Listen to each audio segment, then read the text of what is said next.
안녕하세요. 옛이야기입니다. 오늘도 와주셔서 감사합니다. 구독과 좋아요 부탁드리며 오늘의 사연 바로 시작하겠습니다. 안녕하세요. 저는 38의 남자입니다.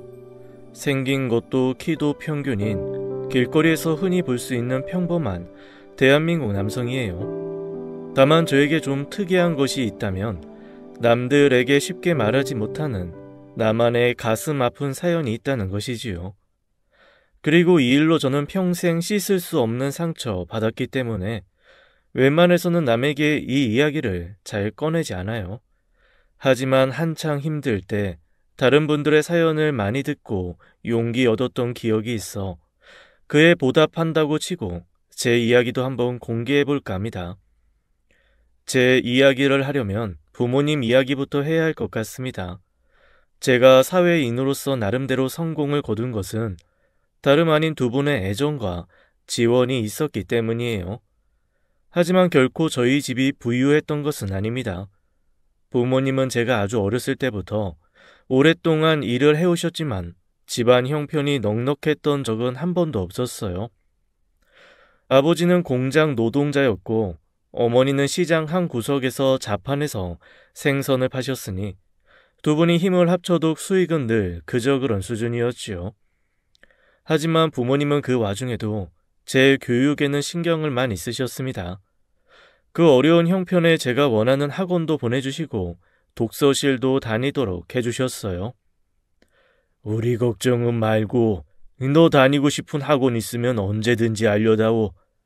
아빠랑 엄마는 그저 네가 하고 싶은 거 하면서 즐겁게 살길 바라뿐이야. 그러니까 하고 싶은 거 있으면 숨기지 말고 언제든지 털어놔. 저는 비록 어린 학생이었지만 두 분의 희생에 꼭 보답하기로 결심하고 최선을 다해 공부에 집중했습니다.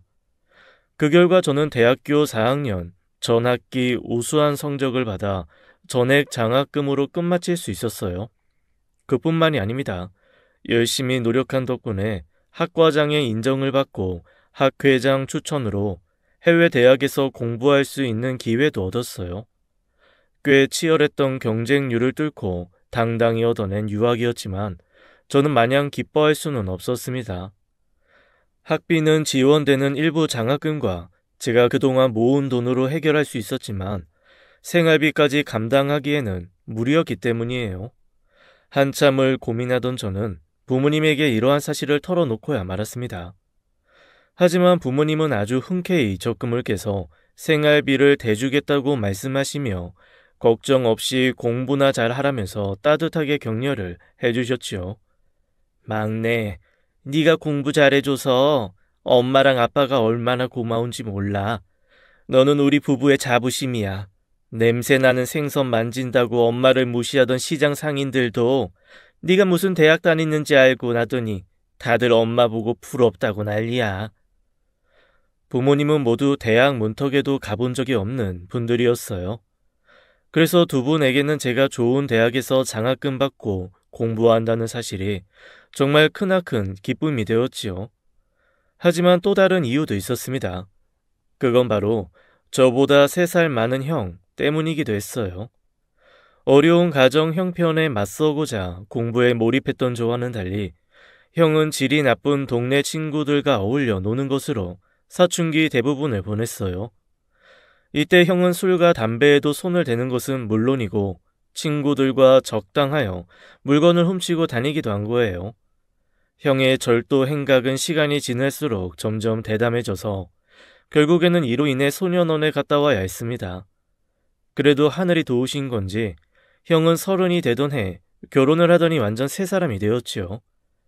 와이프도 있으니까 이제는 나도 정신 차리고 제대로 살아봐야지.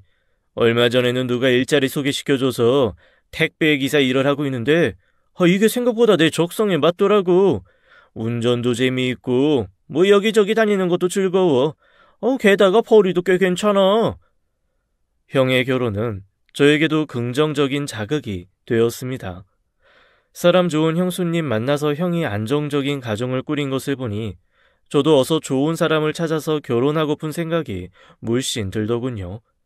이제 슬슬 누군가를 만나서 결혼하고 싶다는 마음을 밝히자 지인들은 서로 아는 사람을 소개시켜 주겠다고 발벗고 나섰습니다.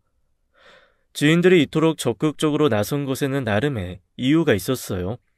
사실 제 입으로 말하기는 좀 부끄럽지만 저는 좋은 직장에서 꽤 높은 연봉을 받고 일하고 있었어요. 전공도 전공이지만 해외 유학 경험이 있다 보니 이를 인정받아 외국계 유명 증권사에 원활하게 취업을 했는데 일도 잘해서 승진에 승진을 거듭하며 탄탄대로를 달리게 된 것이죠. 그러다 보니 선자리를 봐주겠다는 사람들 중에는 회사 내 지위가 꽤 높은 분들이 여럿 있었어요. 지점장님 역시 그중 한 명이었습니다. 그리고 저는 지점장님의 소개로 아내를 만나 결혼을 하게 되었죠. 저는 아내를 처음 보자마자 마음이 갔습니다. 아내는 딱 봐도 귀티가 흐르는 게 여러모로 부잣집 딸티가 많이 났어요. 거기에 아내 자신이 첫 만남부터 자신이 부유하게 자랐고 아낌없이 쓰는 생활 습관이 있다는 걸 솔직하게 드러내기도 했죠. 듣기로는 연봉이 1억 중후반은 된다고 하던데 그 정도면 나쁘지는 않지만 그리 많이 버는 것도 아니네요. 뭐 제가 이런 말한다고 너무 불쾌하게 듣지 마세요. 전 아버지가 사업을 하셔서 억 단위가 아니라 몇십억 단위에 더 익숙한 사람이라. 사실 저는 돈 이야기를 하는 사람을 좋아하는 편이 아니라 이런 말을 하는 아내가 그리 곱게 보이지는 않았어요. 하지만 아내는 집이 워낙 부자인데다 첼로를 전공으로 유학까지 한 사람이라 1, 2억은 그리 큰 돈으로 느껴지지 않을 수도 있겠다 싶었습니다. 게다가 저는 아내에게 큰 호감을 느끼고 있는 상태였어요. 이미 콩깍지가 씌일 대로 씌어 허영심에서 나온 발언도 부잣집 딸이라면 누구라도 할 수 있는 표현 정도로만 받아들이고 만 거죠. 아내는 정말 매력적인 사람이었습니다. 하지만 아내의 허영은 그 매력을 능가할 정도로 심했지요. 어느 정도였냐 하면 가볍게 만나서 밥을 먹더라도 꼭 호텔 뷔페를 고집하는 식이었습니다. 자기는 일반 식당이나 레스토랑에서는 좀처럼 데이트할 기분이 안 난다는 게 이유였어요. 처음에는 아내의 이런 사고가 신선하기도 하고 귀엽게 보이기도 해서 그리 거부감이 없었습니다. 그런데 매번 호텔이나 고급 레스토랑에 가다 보니 이건 좀 아니다 싶었어요. 저는 좀 더 저렴하고 맛있는 곳을 많이 알고 있다고 아내에게 어필해 보았지만 아내는 들은 척도 안 했습니다. 내가 왜 오빠 입맛 맞춰서 가고 싶지도 않은 식당에 가야 해? 내가 몇 번이나 말했잖아. 나는 입이 예민해서 대중식당 같은 데서 파는 건 도저히 못 먹는다고. 그렇다고 꼭 레스토랑에서만 밥을 먹어야겠어?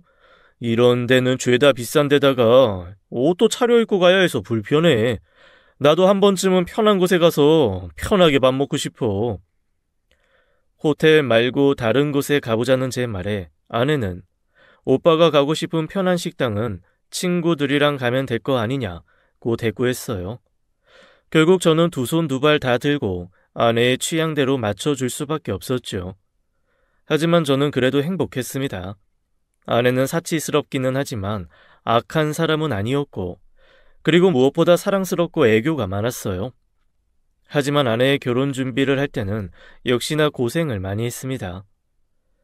1억 후반 연봉 남편도 그리 만족스럽다 생각을 못하는 아내에게는 저희 부모님 형편이 곱게 보일 리가 없었으니까요. 아내는 제 부모님이 부자는커녕 여유로운 서민축에도 못 든다는 걸 알게 된 후 결혼에 대해 아주 소극적인 태도를 보였어요. 저는 그런 아내에게 결혼 후 우리 부모님으로 인해 경제적으로 책임질 부분은 전혀 없다고 몇 번이나 강조해 말했습니다. 진심 어린 설득에 마음이 움직인 아내는 상견례 자리를 갖자는 제 말을 들어주었습니다. 그런데 제 버릇 개 못 준다고 해야 할까요? 상견례 자리에서 아내는 제 부모님에게 상처가 될 말을 내뱉고 맙니다. 사실 저는 이 결혼 굉장히 많은 희생을 치러 가는 거예요.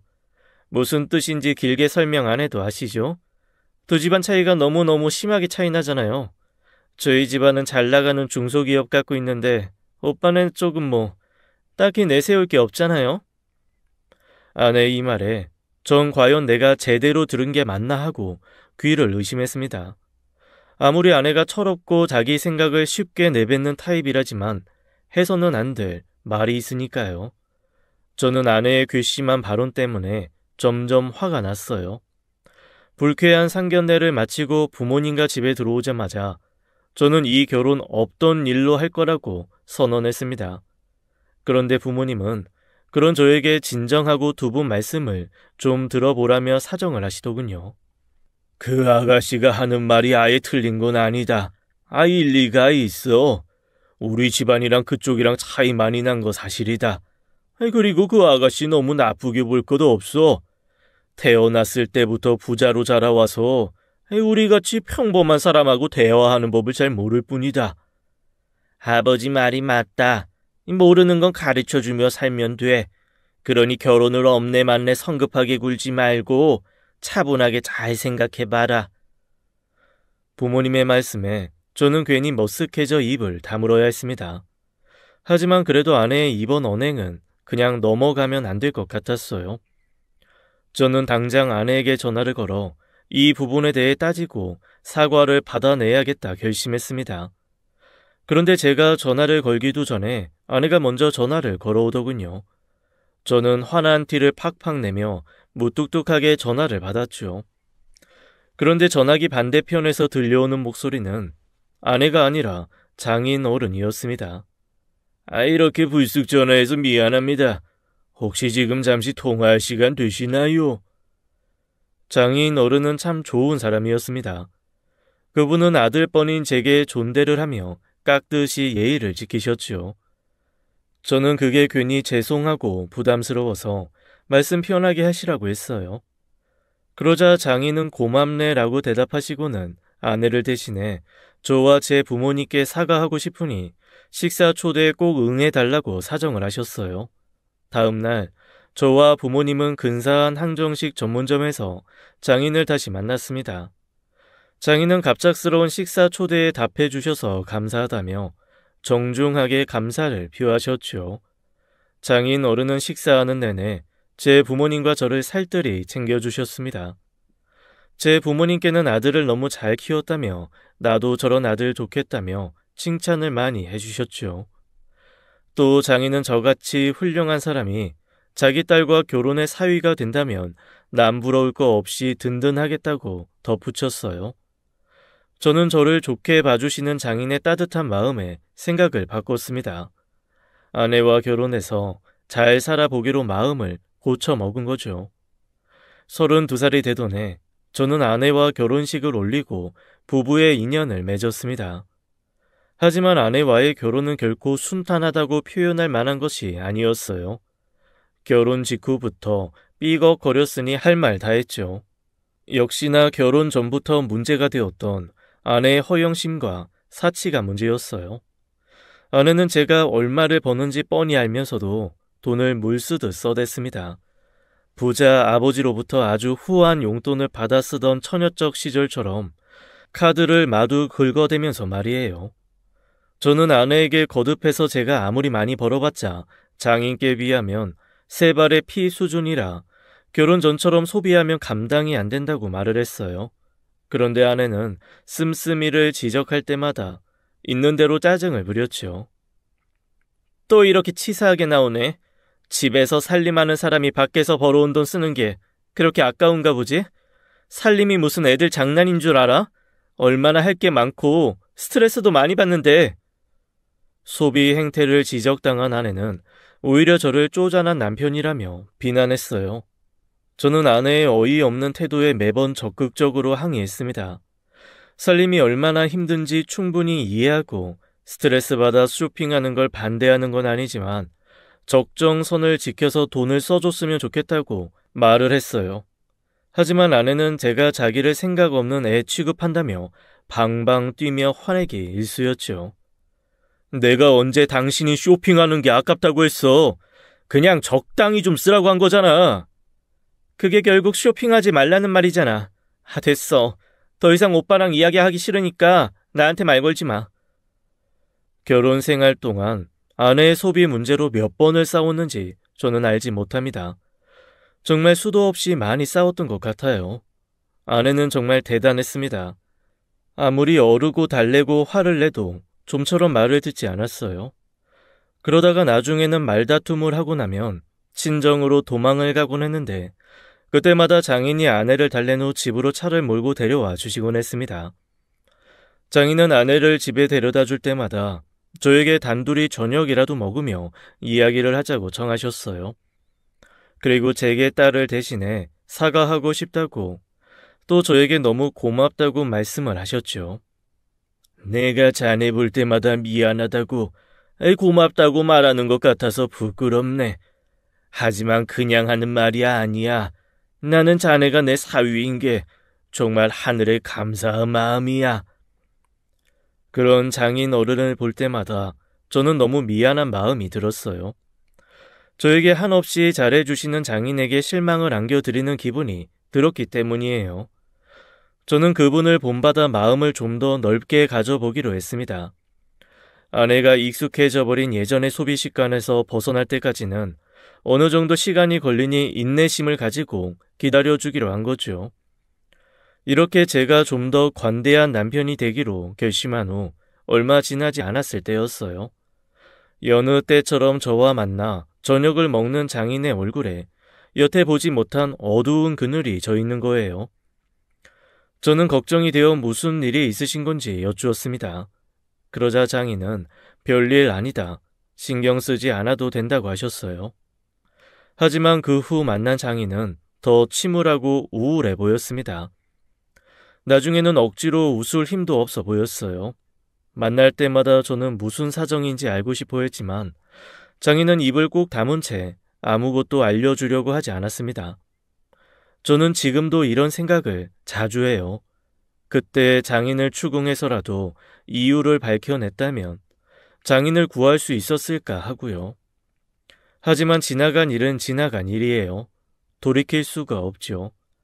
당시에 저는 짐작도 못했지만 장인의 회사는 심각한 재정난을 겪고 있었습니다. 그리고 그 재정난의 배경에는 전무의 공금 횡령이 있었어요. 하지만 장인을 한층 더 괴롭게 한 것은 전무가 다름 아닌 장인이 오랫동안 믿고 아껴주었던 학교 후배였다는 사실이었어요. 이 모든 게 내 불찰이다. 이 사장이란 사람이 보는 눈이 없어서 한참 모자란 놈한테 회사를 맡긴 탓에 이 사단이 난 게야. 이 사실은 장인에게 좀처럼 이겨낼 수 없는 크나큰 타격을 주었습니다. 장인은 정신적으로 큰 충격을 받았지만 어떻게든 회사의 부도를 막아보려고 애썼어요. 하지만 전무가 저지른 사건을 수습하는 건 불가능했습니다. 회사는 어어하는 사이에 파산을 하고 만 거지요. 평생을 공들여 키운 회사의 파산 소식을 들은 장인은 급성 심장마비로 쓰러졌습니다. 그리고 다시는 눈을 뜨지 못하고 돌아가시고 말았어요. 장인과 회사를 순식간에 잃은 처가는 그야말로 빈털터리가 됐습니다. 갖고 있던 부동산을 다 처분하고도 수습이 안 되어 집도 팔아버려야 했으니까요. 연달아 닥친 불행의 아내와 장모는 눈물이 마를 날이 없었습니다. 하지만 두 사람 중 어느 한 사람도 이런 현실에 현명하게 대처할 능력도 마음 자세도 갖추고 있지 못했어요. 하는 수 없이 제가 나서서 장모님이 살아갈 방편을 마련해 드려 했습니다. 대출을 당겨서 장모님이 살 조그만 집을 마련해 드린 거예요. 하지만 아내는 그런 제 노력이 별 대수롭지 않았나 봐요. 집이 좀 작긴 작네. 그래도 뭐 어쩔 수 없지. 이것도 감지덕지하며 사는 수밖에. 일단 고마워 오빠. 수고했어.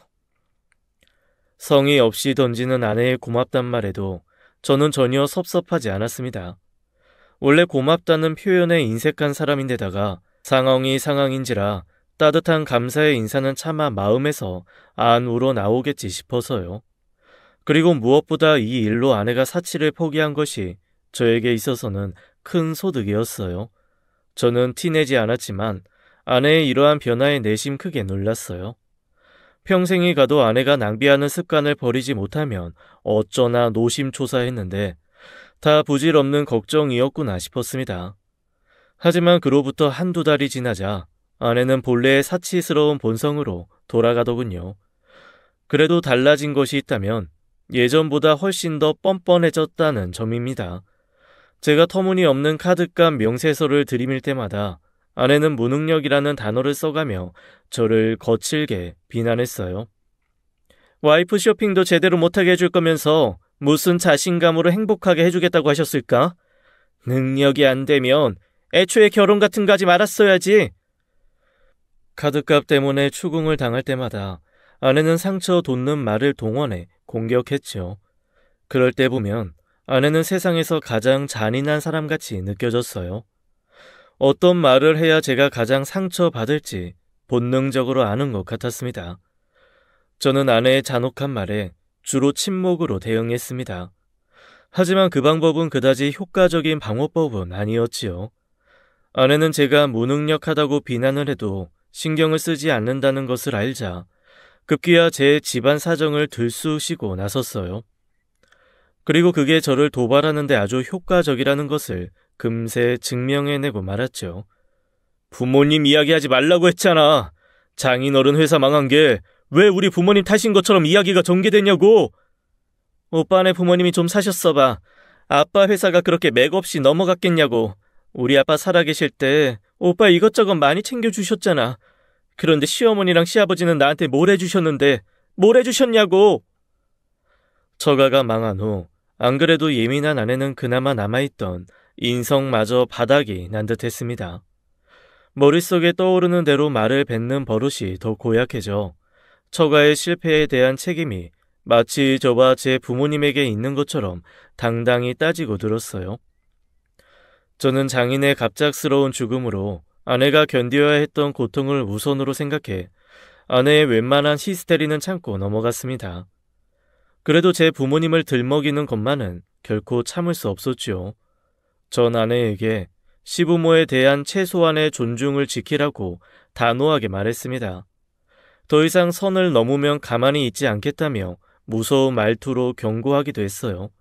그러면 아내는 기를 쓰고 오히려 따박따박 끈질기게 말대꾸를 냈습니다. 화가 가라앉고 난 후 자기가 잘못한 것 같다며 사과와 비슷한 걸 한 적도 있지만 손에 꼽을 정도로 드물었죠. 그러던 어느 날 형수에게서 전화가 왔습니다. 저는 전화를 받기 전 바싹 긴장을 했습니다. 당시 저희 부모님은 형 부부와 함께 살고 있었는데 형수는 조심스러운 성격이라 정말 급한 일이 아니면 저에게 전화를 거는 일이 좀처럼 없었기 때문이에요. 그래서 휴대폰 화면에 형수의 전화번호가 뜨는 걸 보자마자 본능적으로 부모님께 무슨 일이 생겼다는 걸 직감하고 냉큼 전화를 받았어요. 형수님, 말씀하세요. 저희 부모님한테 무슨 일 생긴 거죠? 서방님, 빨리 집으로 와주셔야겠어요. 어머님이 시장에서 무슨 안 좋은 일을 당하신 것 같아요. 형수의 당혹스러운 목소리 톤을 들은 저는 그 길로 차를 몰고 형네 집으로 향했습니다. 형수는 제가 벨을 누르기가 무섭게 문을 열어 저를 들여보내주더군요. 곧장 어머니가 계신 방으로 안내해 주셨어요. 구석에 계신 어머니를 본 저는 큰 당혹감과 불안감을 느꼈습니다. 어머니는 누군가에게 심하게 두들겨 맞고 오기라도 한 것처럼 몸을 둥글게 말고 울고 계셨어요. 저는 얼른 어머니에게 다가가 무슨 일이 있었는지 다급하게 여쭈었죠. 어머니, 도대체 무슨 일이에요? 제가 도울 수 있는 한 최대한 애써볼 테니까 마음 푹 놓고 어찌 된 일인지 설명 좀 해주세요, 어머니. 하지만 어머니는 입을 꼭 다문 채 아무 말씀을 하지 않으셨어요. 그러나 저는 물러날 생각이 없었습니다. 어떻게든 어머니가 혼자 끌어안으려고 애쓰시는 문제가 무엇인지 그 정체를 밝힐 작정이었죠. 전 어머니께 어머니가 입을 여실 때까지 여기서 한 발짝도 움직이지 않겠다라고 했습니다. 그러자 어머니께서 길게 한숨을 푹 쉬시더니 시장에서 우연히 제 아내를 만났다고 털어놓으시더군요.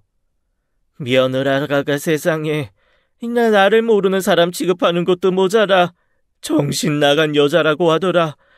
나는 그냥 반가워서 인사한 것밖에 없는데 사람 잘못 봤다고 기겁을 하고 소리를 질렀다.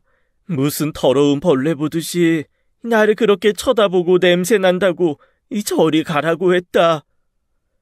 어머니는 힘겹게 겨우 말씀을 맞추시더니 울음을 터뜨리셨어요. 아이처럼 서럽게 우는 어머니의 모습에 제 마음은 찢어질 듯 아파오더군요.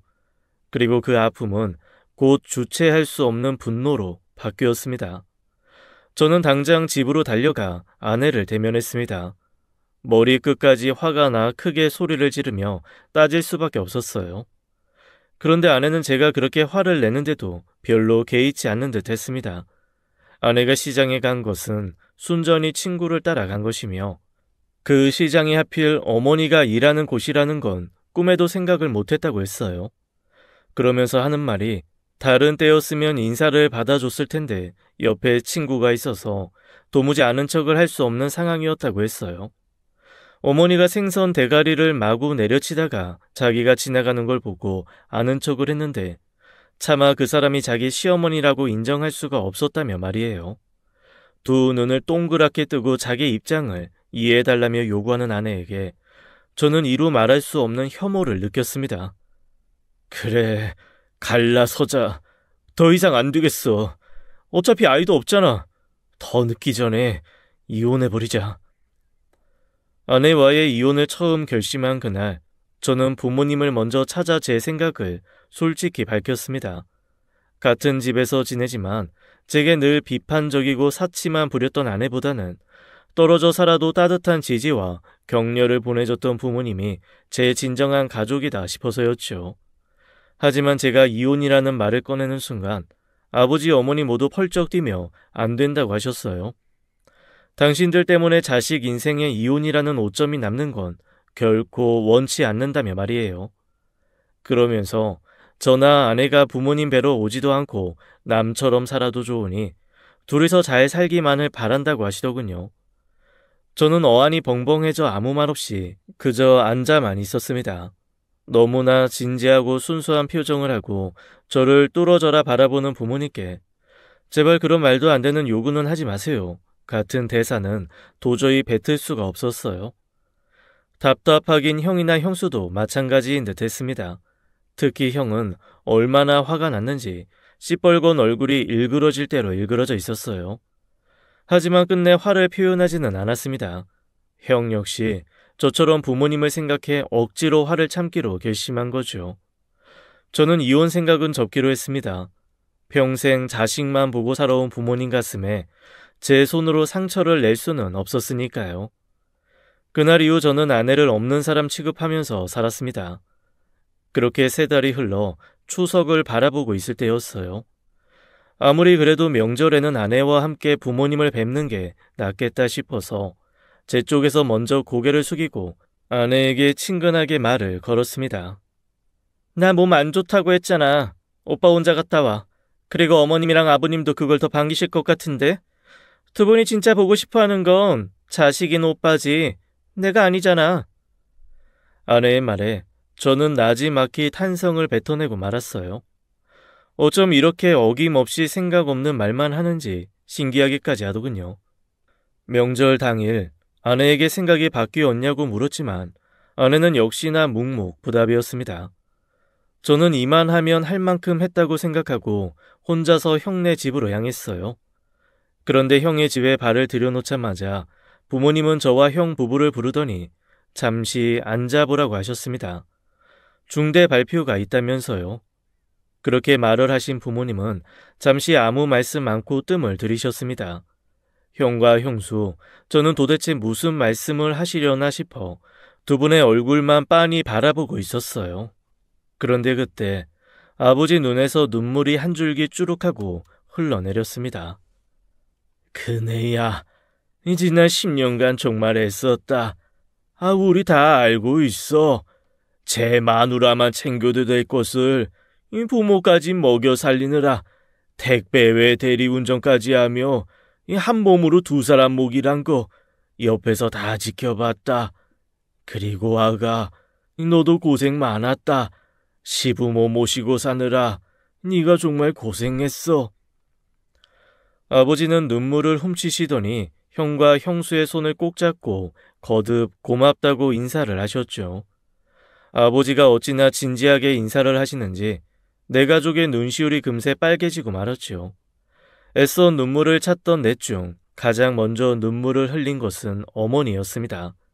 어머니는 형수 손을 덥석 잡더니 조금 전 아버지가 그랬던 것처럼 계속 고맙다는 말을 반복하셨어요. 그렇게 한참을 형수의 손을 어루만지고 쓰다듬던 어머니는 갑자기 주머니를 뒤지더니 통장 하나를 꺼내 형수의 손에 쥐어주셨죠. 형수는 어머니 이게 뭐예요? 라고 물으며 무심코 통장을 건네받았어요.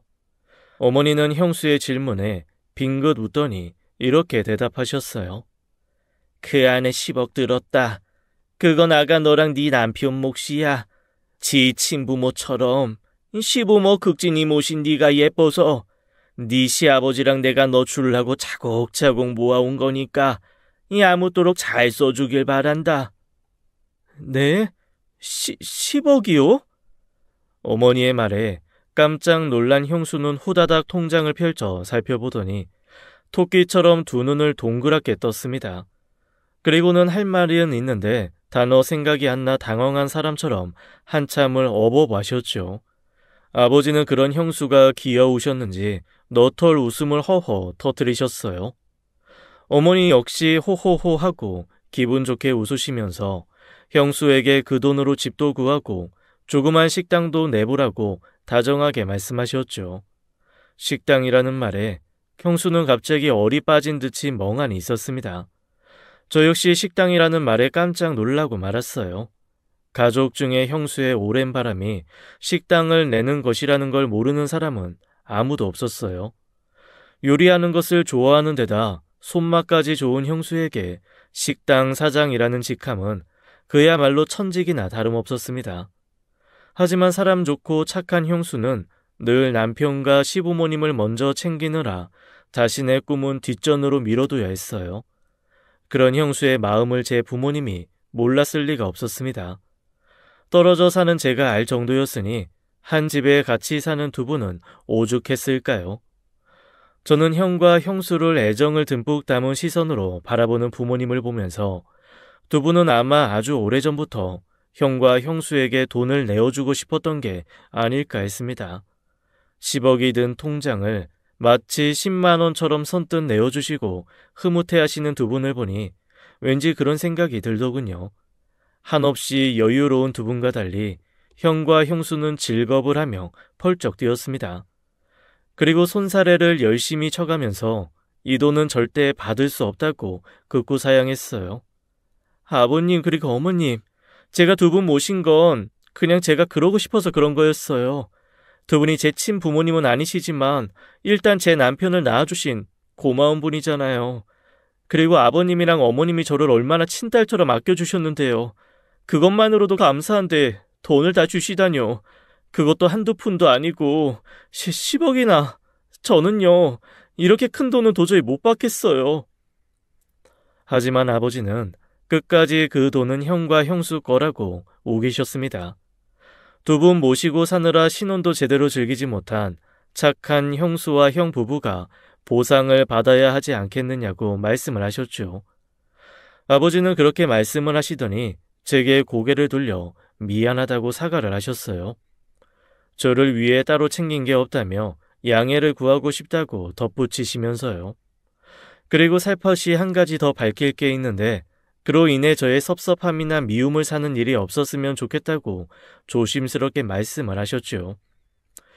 저는 아버지께 없는 살림에 유약비 보내주신 것만 해도 너무 감사하게 생각하고 있으며 아버지가 무슨 말씀을 하셔도 아버지를 미워할 일은 없을 것이다 라고 대답을 했어요.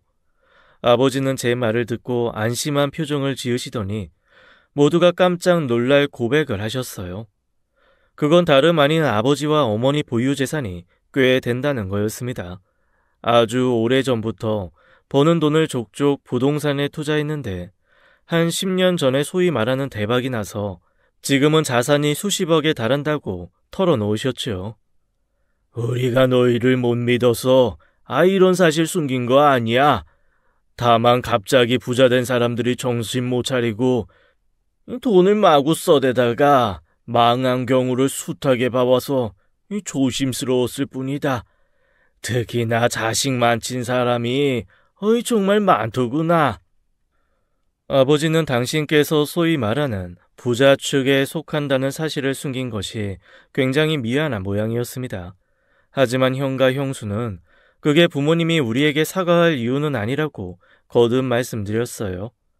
저 역시 형 부부와 생각이 동일했죠. 이날 저녁 저는 오랜만에 행복한 기분으로 잠을 잤습니다. 부모님이 돈 걱정 없이 살아도 되는 자산가라는 사실을 알게 된 것도 좋았지만 마음씨 착한 형수가 그에 상응하는 복을 받게 된 것이 정말 기뻤습니다. 그리고 우리 가족이 서로를 진심으로 아끼고 사랑하고 있음을 온몸으로 확신하게 된 일이 무엇보다 저를 행복하게 만들어 주었죠. 그러나 그 행복은 곧 끝이 나고 말았어요. 도대체 어떻게 눈치챈 것인지 아내가 부모님에게 돈이 있다는 사실을 알아내고는 두 분에게 접근해 귀찮게 굴기 시작한 거예요. 아내는 전에 보여준 적 없는 아양을 떨어가며 부모님에게서 돈을 받아내려고 갖은 애를 썼습니다. 하지만 얼마 전까지만 해도 어머니를 이상한 사람으로 몰아갔던 아내에게 부모님이 선뜻 돈을 줄 리는 없었죠. 아내는 애써 부린 애교가 통하지 않자 점점 짜증이 치솟는 듯 했습니다. 인내심이라고는 없는 아내는 얼마 지나지 않아 저희 부모님께 노골적으로 돈을 바라는 마음을 드러냈어요. 이때 아내는 제정신이 아닌 듯 했습니다. 마치 자신의 밑바닥을 제대로 보여주기로 작정한 듯 보였어요. 아내는 돌아가신 자신의 아버지를 들먹이며 부모님께 돈을 요구한 거예요. 재산이 이렇게 많았으면 왜 자기 아버지가 돈 때문에 힘들어할 때 도와주지 않았냐고 따지며 부모님의 가슴에 대못을 콱콱 박아댔죠. 저는 이제 정말 제 결혼 생활이 끝이 났음을 절실히 느꼈습니다. 더 이상 이 사람의 비인간성을 참고 사는 것은 못할 짓이라고 생각했어요. 그날 저녁 저는 카드사에 전화를 해 아내가 쓰는 모든 카드를 정지시켰습니다. 그리고 아내에게 이혼을 선언했습니다. 나 이제 당신이랑은 하루라도 더 못 살겠다. 그러니까 갈라서자. 이혼해. 이혼이라는 말이 제 입에서 나오자마자 아내는 이혼은 절대 못한다며 고래고래 소리를 지르며 난동을 부렸어요. 저는 아내에게 당신이 싫든 좋든 아무래도 상관없다. 나는 무조건 이혼 소송할 거다 라고 분명히 밝혔어요. 그러자 아내는 더 격렬하게 반응하면서 곱게 못 보내준다며 빈털터리가 되도록 위자료를 왕창 뜯어낼 거라고 고함을 질렀습니다. 나는 뭐 당신이랑 살면서 행복했는 줄 알아? 당신같이 말만 번지를 하고 약속 안 지키는 남자 나도 싫어. 그래 좋아 이혼하자. 이혼해. 대신 당신 말이야 각오하는 게 좋을 거야. 내가 당신 가진 거 전부 위자료로 뱉어내게 만들 거니까. 아내는 악이 바칠 대로 바친 듯 했습니다. 그에 비해 저는 무섭도록 침착했습니다. 아내가 무슨 말을 하든 별다른 반응 없이 그저 아내를 뚫어져라 쳐다볼 뿐이었죠. 그런데 제가 아무렇지도 않아 하는 것이 아내의 성질을 제대로 돋구고 말았어요. 아내는 기어코 제가 화내는 모습을 보고 싶었는지 욕설을 하며 저를 도발하려고 용을 쓰기 시작했습니다. 하지만 저는 아내의 얕은 수에 넘어가지 않기로 굳게 마음을 먹고 있었어요. 아내처럼 이성을 잃고 추하게 분노하는 실수만은 죽어도 하지 말자고 말이에요. 네가 뭔데 나를 이렇게 무시해? 잘난 것도 잘한 것도 하나도 없으면서 왜 고고한 척 입 꼭 다물고 사람 기분 나쁘게 멀뚱히 쳐다보고만 있냐고. 이씨. 분노로 이성을 잃은 아내는 거실에 놓인 유리 장식품을 덥석 집어들었습니다. 그리고 단 1초도 망설이지 않고 제 얼굴을 노리고 있는 힘껏 던졌어요. 다행히 저는 반사신경이 좋은 편이었습니다. 덕분에 큰 부상으로 이어질 수 있는 불상사는 가까이 면할 수 있었죠. 하지만 아내 입장에서는 이것은 치명적인 실수일 수밖에 없었어요. 저는 이때를 놓치면 안 되겠다 싶어 당장 경찰에 신고를 하고 변호사 사무실에도 연락을 했죠. 연락을 받은 변호사는 저의 못지않는 순발력과 행동력을 보여주었습니다. 거기에 능력의 수완까지 좋아 신속하고 원활하게 이혼을 진행하기 위해 필요한 것을 하나부터 10까지 다 알려주었어요. 저는 변호사가 필요하다는 말한 모든 자료를 아주 빠르게 구해다 주었습니다. 결혼 이후 아내가 사용한 모든 카드 내역서와 통장 내용을 죄다 뽑아서 변호사에게 보여주었죠. 거기에는 아내의 모든 사치의 역사가 고스란히 기록되어 있었습니다. 각종 명품 화장품과 옷, 가방은 물론 외제 자동차 구입 내역까지 하나도 빠짐없이 다 드러나 있었어요. 이 자료들을 본 변호사는 깜짝 놀라 혀를 내두르더군요. 아내 측 변호사도 마찬가지였어요. 그는 도저히 승산이 없다고 생각했는지 의뢰인인 아내에게 제게 몇 번이나 강조해 되풀이했던 말을 똑같이 했습니다. 해도 정말 너무하셨네. 이건 내가 어떻게 손쓸 수 없겠어요. 의뢰인분 죄송하지만 의뢰인께서 원하는 위자료 절대 불가능이에요. 오히려 의뢰인이 남편한테 위자료 줘야 할 판이에요. 아내는 본인만 모르고 다른 사람은 이미 다 알고 있는 사실을 결코 받아들이려고 하지 않았죠. 하지만 아무리 고집이 센 아내였지만 진실의 힘이 그보다 훨씬 강했습니다. 결국 아내는 백기를 들고 말았어요. 계속 버텨봤자 승산의 가능성이 아니라 변호사 수임료만 더 늘어날 거라는 사실이 명백했으니까요.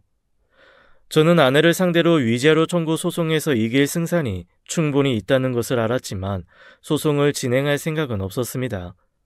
소송에서 이겨봤자 아내는 빈털털이라 받아낼 것이라곤 없었기 때문이에요. 그리고 저는 아내의 돈보다 진심 어린 사과를 더 받아내고 싶었습니다. 제 자존심 회복을 위한 사과가 아닌 제 부모님을 향한 아내의 진심 어린 사과가 절실했어요. 그래서 저는 아내에게 제안을 했습니다. 위자료 청구는 없던 일로 할 테니 대신 우리 부모님을 찾아뵙고 무릎 꿇고 진심으로 사과를 하라고 했죠. 하지만 제가 아내에게 너무 큰 기대를 한 건지 아니면 아내가 제 생각보다 악독한 건지 아내는 저에게 꿈 깨라며 소리를 질렀습니다. 뭐? 무릎 꿇고 사과? 나 참 기가 막혀서. 사과는 말이야 당신 부모님이 나한테 해야 하는 거야.